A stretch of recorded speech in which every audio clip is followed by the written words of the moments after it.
my name is Aulani Takasaki, and I am a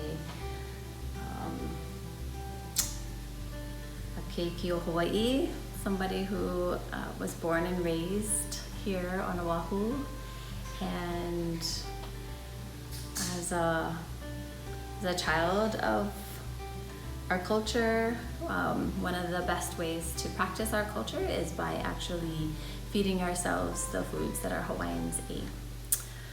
So what I'm here to show you today is the most staple food, which is called kalo. And the Hawaiians actually used to not only eat it for food, but they also used it for medicinal purposes as well. And here's a picture if you want to actually zoom in on that. And this picture actually shows two very important pieces. This is the corm or the ha, which is the root, and that's what is used for taro poi and poi pounding. And then there's also the leaf or the hau or the lau, and that this is actually more like a vegetable. It is steamed and it is used for laulaus and for other forms of food. It is actually a really great sustaining food with lots of minerals in it. And here again, the ha is used primarily for steaming and for pounding into poi. So this is an actual pohaku ku'iai, and what this is used for is to actually pound the steamed kalo, and the Hawaiians would add water to it and keep pounding and pounding, sometimes for hours, to make it into what we call pa'iai. And pa'iai is just a very thick form of kalo that the Hawaiians used to eat from bowls or straight from their boards.